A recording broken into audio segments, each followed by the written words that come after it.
All women are different, but they are all women. This video is androcentric from a men's point of view and is presented as opinion, commentary, and debate. Expressing opinions is not violence. These are ideas to challenge, question, and argue in public, because classical liberalism relies on the First Amendment for its dialectic.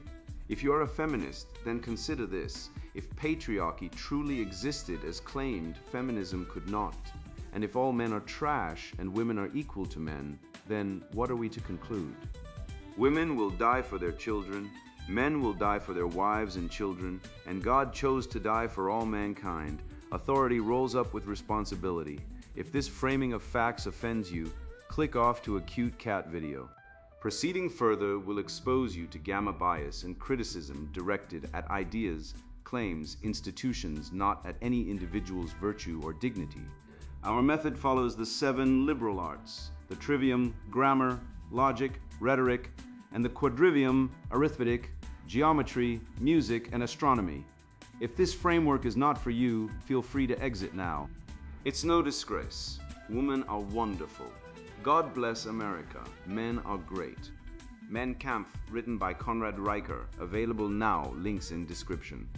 The Concrete Purgatory and the Iron Ladder, a syllogistic decimation of the gynocentric cult, from the frozen streets of male disposability to the crucifixion of Eros, and why the silent, unapologetic man is the West's last hope. You look out at the smoking ruins of the West and ask, why?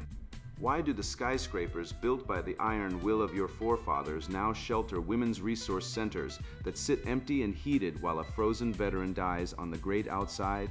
His only shelter the cardboard box of a system that used him for cannon fodder and discarded him like a broken tool. This is not a glitch, it is the syllogism of a suicidal culture. Major premise: a civilization that wishes to survive protects its builders and defenders. Minor premise: our gynocentric order sacrifices its builders to subsidize the feelings and failures of the fair sex. Conclusion: we are governed by a death cult. You have been betrayed by a conspiracy of lies so vast, it makes the Tower of Babel look like a lesson in structural engineering. And the first step to reclaiming your soul is admitting that the patriarchy they warned you about is the only thing that could have saved you from the chaos of the feminine imperative. You feel it in your gut every time you bite your tongue to keep the peace, don't you? You have been conditioned to view your own silence as aggression and your logic as oppression. Consider the apology trap, the modern Inquisition, where you are forced to confess to sins you never committed just to appease the emotional volatility of a partner or a pink-haired HR commissar. It is a shit test on a civilizational scale. If you apologize when you're not at fault, you're not being reasonable. You're committing spiritual suicide. You are surrendering the logos, the divine reason that orders the universe, to the chaotic whims of the mob.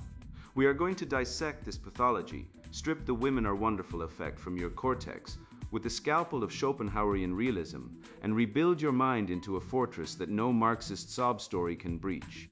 This is not a voyage, it is a jailbreak. We shall dismantle the compulsory queerness that pathologizes your heterosexuality and brands your natural attraction to beauty as toxic predation. We will unmask the gamma bias that renders male homelessness invisible and the family courts as mechanisms of state-sponsored theft. I provide you with no roadmap for happiness, only the cold, hard clarity of the red pill.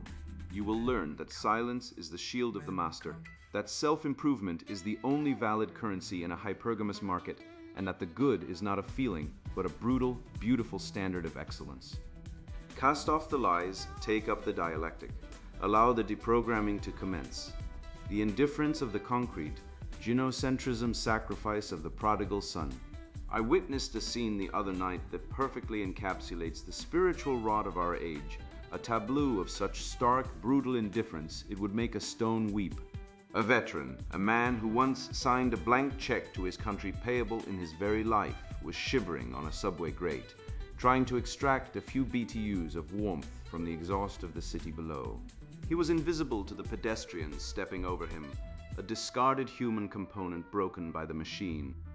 The true horror, however, lay 10 feet away, a plush, heated, government-funded women's resource center, locked tight for the night, its warmth reserved strictly for office hours and approved victims.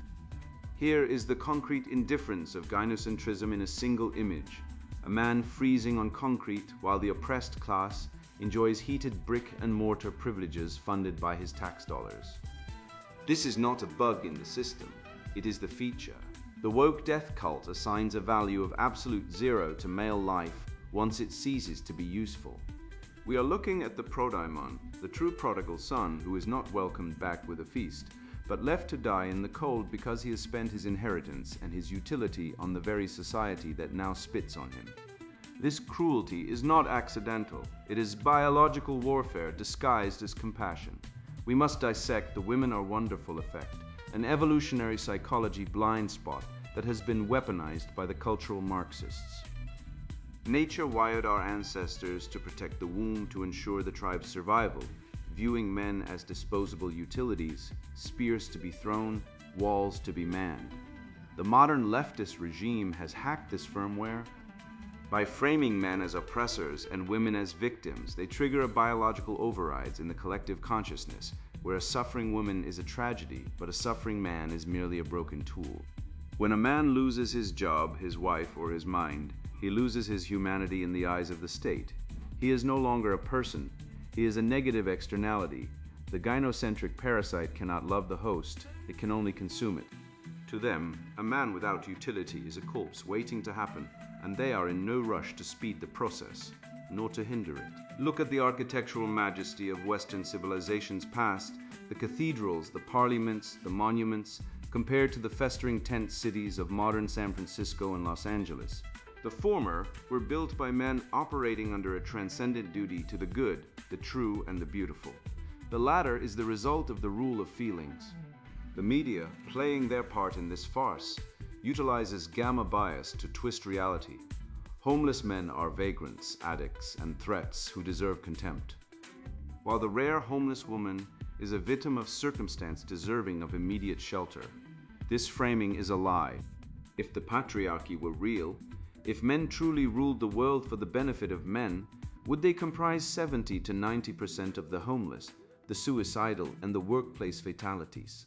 It is a syllogism of survival. A ruling class does not populate its own gutters. Therefore, men are not the ruling class. They are the sacrificial class. This betrayal is etymological as well as physical. Consider the corruption of charity and compassion. Caritas is costly love. Compati means to suffer with. The modern state has perverted these into exclusive subsidies for the feminine. Withholding aid from men is not budgeting. It is a violation of the principle of subsidiarity and a pathological evil. The state acts as a hypergamous filter, stripping resources from the productive male class to bribe the female voting bloc. When the rule of law is replaced by the rule of feelings, we see the rise of the Me Too kangaroo courts and the destruction of due process. A man is presumed guilty because he is presumed powerful, while the actual power dynamic, a state that can freeze a man to death while funding a women's center next door, is ignored. The stoic dignity of the discarded man on the grate is the only truth left in a world of lies. The only solution is to build parallel civil society associations, male-only shelters, and mutual aid networks funded by men, for men, bypassing the hostile bureaucracy entirely. We must save ourselves, for the parasite will die only after it has consumed the last of us. This misreading of the masculine spirit is not merely ignorance, it is a tactical assault on the faculty of reason itself. The feminine imperative, terrified of the vacuum where truth sits waiting to judge, demands a constant, suffocating stream of verbal output to drown out the voice of sanity. They pathologize his silence because a man who does not speak cannot be gaslit, and a mind that remains closed to their manipulation is a fortress that cannot be breached by the emotional incontinence of the mob. The tyranny of the chatter and the sin of contrition. Silence stands as the supreme rebuke against the clamor of the crowd. The roots of the word lie in the Latin salere, signifying quietude, yet its essence originates from the Indo-European bases, to hold or rest. The masculine soul is a fortress, and quiet acts as its moat. Oppose this against the current genocentric horror, a discord of approval-seeking sound that dreads the emptiness more than anything. For the feminine imperative and its Marxist servants, quiet is not repose. It serves as an indictment. It represents the horrifying void where their brittle stories resound as empty falsehoods. I remember an instance at a dinner gathering, a miniature model of our decline, where a male remained stoic while his partner released a flood of neurotic nonsense regarding emotional labor and unpaid work. She spoke to listen to herself. He abided in the logos, the gestating reality. Those present observed, programmed by years of poisonous popular psychology to see his tranquility as emotional blockage or toxic brooding. Such is the feminist framing of Stoicism, a falsehood intended to guilt males into unlocking the portals of their intellects. They name his stronghold seclusion. We identify it as integrity. This brings us to the dialectic of dialogue, where the Socratic method, born of the masculine desire to carve truth from stone, has been replaced by the sophistry of the therapy session. The modern feminized male is taught that he must talk it out, a phrase that should strike your ear with the same revulsion as a medical diagnosis of leprosy. Talking it out is not a search for the transcendental good. It is a demand for the imminent validation of feelings, those fleeting phantoms of the amygdala. The red-pilled man understands that conversation with a solipsistic entity is not a dialectic, but a drain. Consider the silence test. A man drives his date home. She floods the airwaves with inane chatter, terrified of the quiet.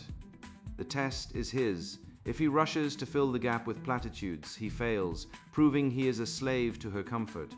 If he sits unmoved, a monolith in the driver's seat, he passes. He proves he is the master of his internal state, not the servant of her anxiety. This servitude manifests most grotesquely in the apology trap, a logical snare that has claimed the souls of millions of good men.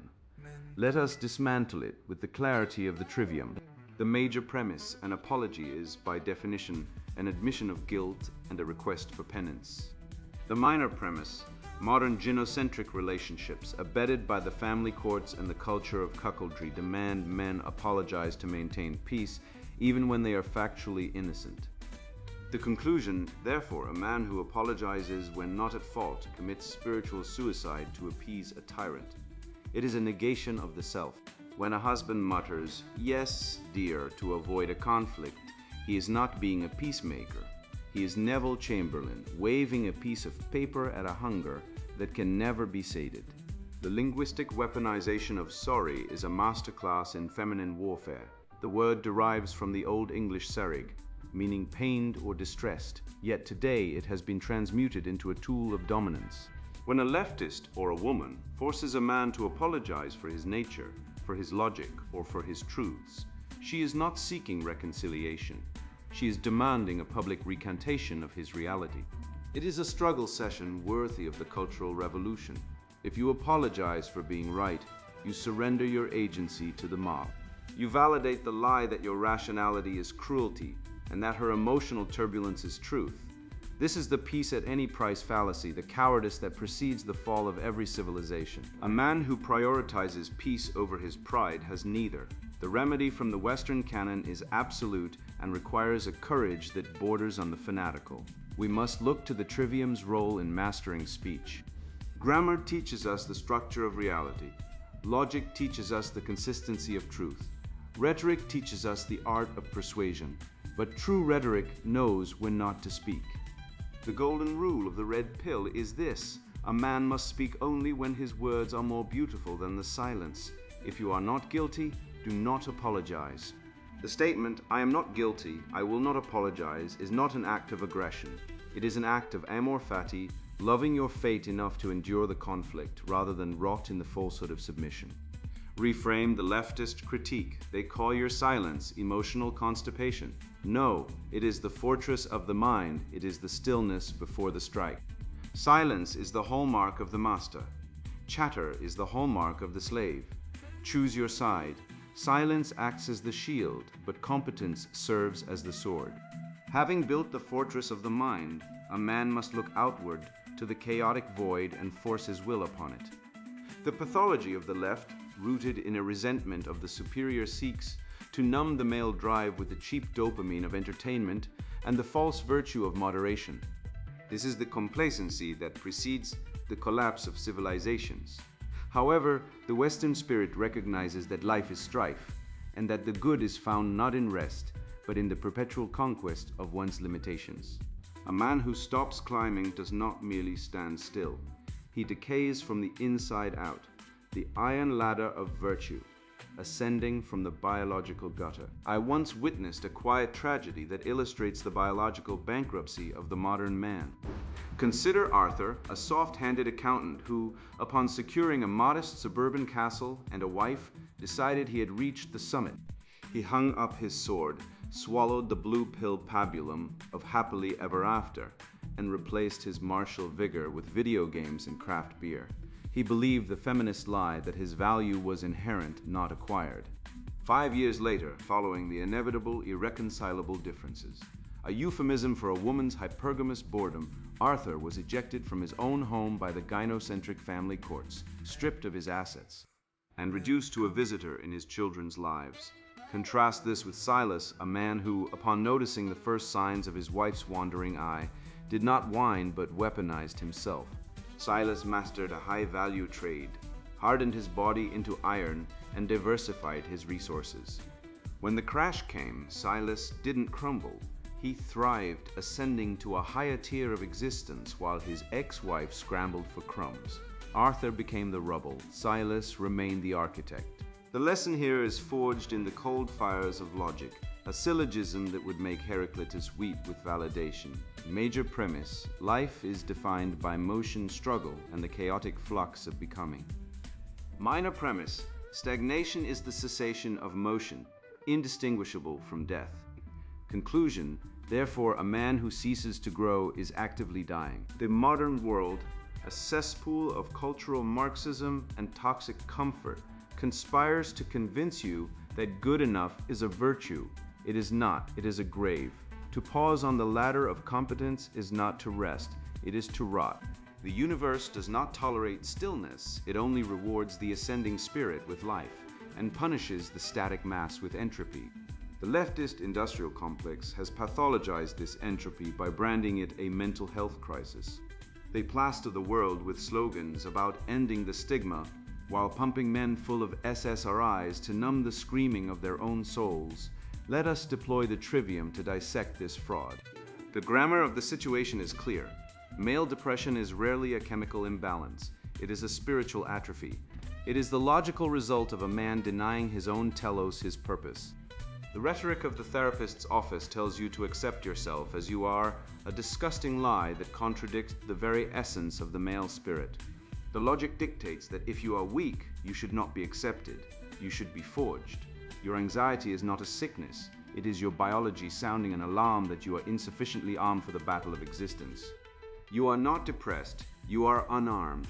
This preparation for battle was once codified in the Western tradition through the apprenticeship mastery ladder, a sacred hierarchy of competence that the equality-obsessed left seeks to demolish. Historically, a boy entered as an apprentice, submitting to discipline to learn the grammar of his craft. He became an itinerant, wandering, testing his skills against the reality of the market. Finally, he emerged as a master, creating a masterpiece that proved his virtue. This was a hierarchy based on arete, excellence, a concept alien to the participation trophy culture of the woke. The cultural Marxists demand equality of outcome because they fear the judgment of nature. They wish to flatten the pyramid because they cannot climb it. But nature abhors a flat line.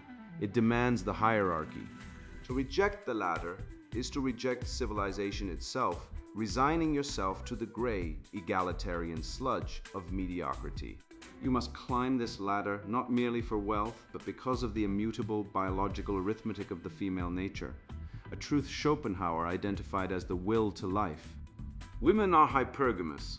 They are programmed by evolution to look up. They seek the highest status male available to them. If you are not ascending, you are effectively descending in her eyes. This is not misogyny. It is the rigorous mathematics of survival encoded in DNA. When a man stops improving, he breaks the unspoken contract of attraction. He becomes invisible or worse, repulsive. The cruelty of the female is not a moral failing, but a biological failsafe. She discards the weak male because nature demands the strongest genes. If you wish to keep your woman or attract a quality one, you must forever be the object of her gaze, looking upward at your ascent. Beware the false path of self-help consumerism, the castrated woke version of improvement that promises salvation through therapy, validation, and consumption. This is the passivity of the victim. The red pill path is one of agency. You do not heal your inner child by coddling it, you strangle it so the adult may breathe. The woke man buys a scented candle and complains about his feelings. The red-pilled man buys a kettlebell and reclaims his testosterone. One consumes, the other produces. One seeks to be coddled by the state or a therapist. The other seeks to dominate his environment through the acquisition of skills and resources. The former is the path of the slave. The latter is the path of the sovereign individual. Ultimately, the imperative of becoming is the pursuit of the transcendental of the good. The good is not a fuzzy feeling of benevolence, it is a state of excellence, a structural integrity of character and capability. To improve yourself is to actualize the divine spark stolen by the mediocrity of the herd. You are a project of nature, a cathedral of flesh and will. You must lay the bricks of discipline, mortar them with logic, and raise the spires of your competence toward the heavens. If you do not build this cathedral, you will become the quarry from which others draw their stones. You will be used, discarded, and forgotten. Build or be broken. Do not mistake Gregory's public flogging for a mere administrative error. It is a ritual sacrifice to the idols of an inverted reality. This linguistic legerdemain serves a singular diabolical purpose: to pathologize the healthy biological imperative of the male.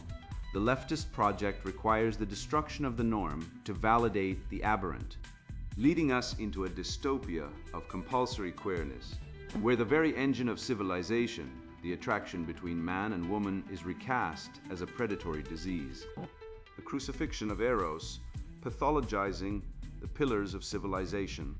Harassment is a word that has undergone a linguistic lobotomy, stripped of its objective meaning to serve as a bludgeon against the heterosexual male imperative. I recall the case of a competent engineer, let us call him Gregory, who was marched out of his office by HR, the palace eunuchs of the corporate state, for the high crime of telling a female colleague that her presentation was compelling. Not lewd, not crude, but compelling. In a sane civilization governed by the trivium and the rigors of dialectic, this would be a compliment. In the current year, it is microaggression. The word harassment derives from the old French harer, to set a dog on a hare. It is now the hysterical cry of the hare, pathologizing the very nature of the hound, demanding that the predator apologize for having teeth. We have allowed a legal and cultural framework where the biological reality of male initiative is reclassified as a crime, effectively criminalizing the good in favor of the safe, sacrificing competence on the altar of feelings. Consider the irrefutable logic of natural law regarding this cultural rot, stripped of the emotional sophistry used by cultural Marxists. Major premise: the survival of the species requires distinct sexes engaging in procreative union and the rearing of offspring.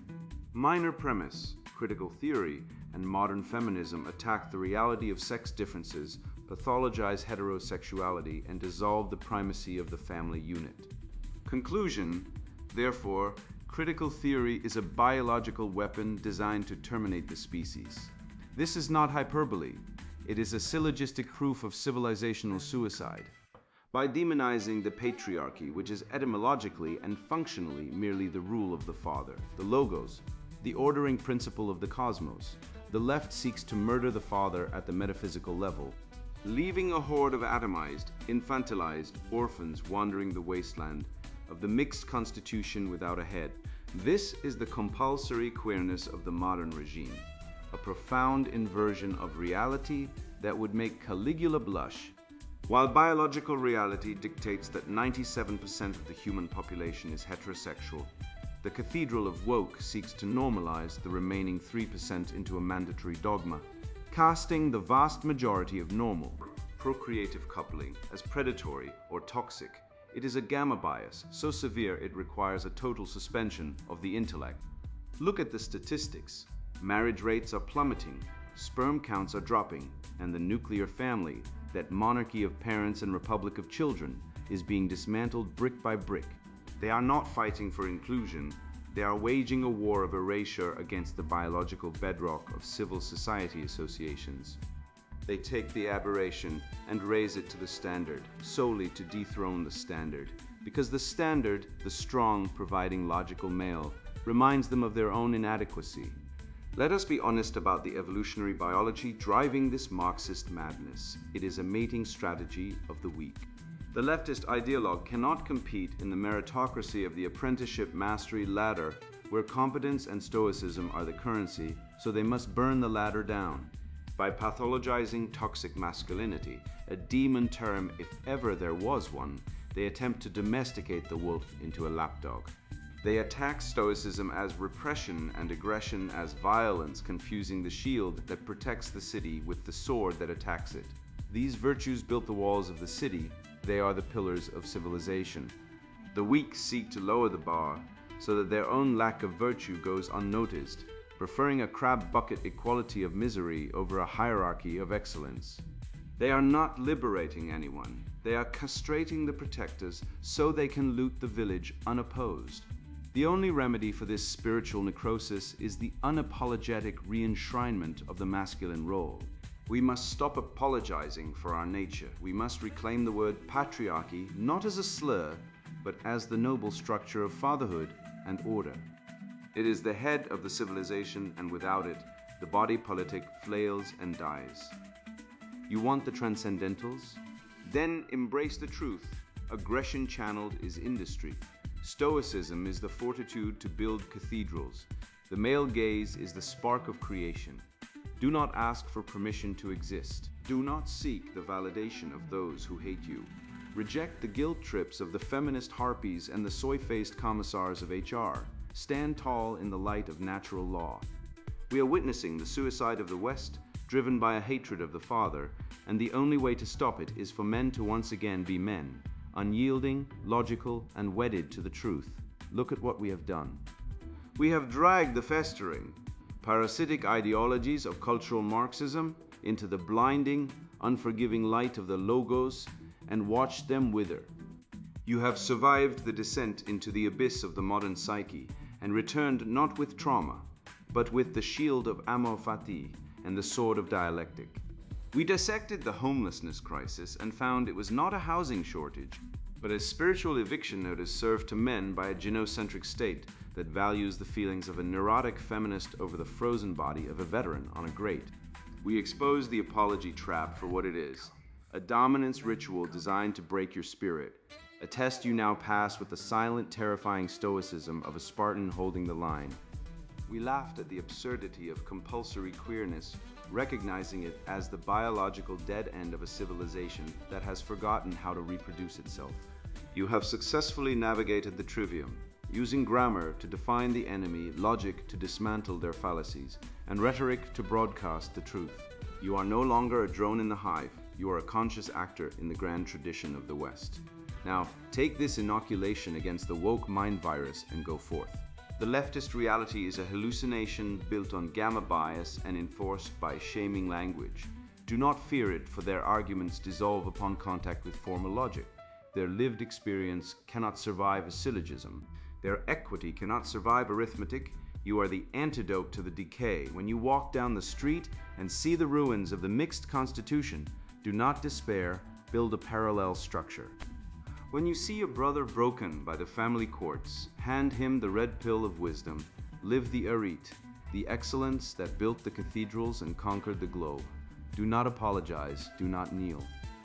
The Western spirit is not dead, it was merely sleeping, waiting for men like you to wake it up with a roar of defiance.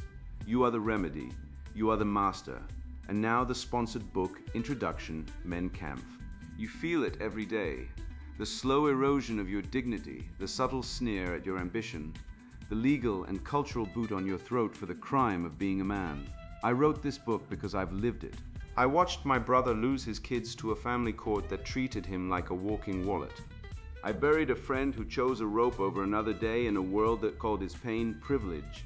I fought bosses who promoted unqualified women over me to hit diversity quotas, then demanded I smile while training them. This isn't paranoia, it's policy. Kampf isn't for the faint-hearted or the blue-pilled. If you still believe equality is possible, or worse, desirable, close this book now, go knit a pride flag. For the rest of you, this is your survival manual. We'll dissect how schools chemically castrate boys with ADHD, meds while funneling girls into STEM, why courts strip fathers of rights but never of responsibilities, and how taxes you pay fund programs that exclude you. You'll learn why toxic masculinity is a trap designed to shame you for winning and punish you for losing, and why women's oppression conveniently nets them shorter prison sentences, affirmative action, and control over reproduction, while men die younger, work riskier jobs, and fund it all. This book is a counterattack. You'll see how feminism weaponizes evolutionary biology, women's monopoly on reproduction, to extort male labor, then labels your resistance bigotry. You'll get strategies to dodge divorce rape, bypass biased hiring, and reclaim spaces where men can speak without a HR sniper aiming at their career. Data doesn't care about feelings. Men commit suicide 3.5x more than women, contribute 70% of global taxes, and remain 97% of combat deaths. Equality? We're past that. This is about emancipation. Weak men won't survive what's coming.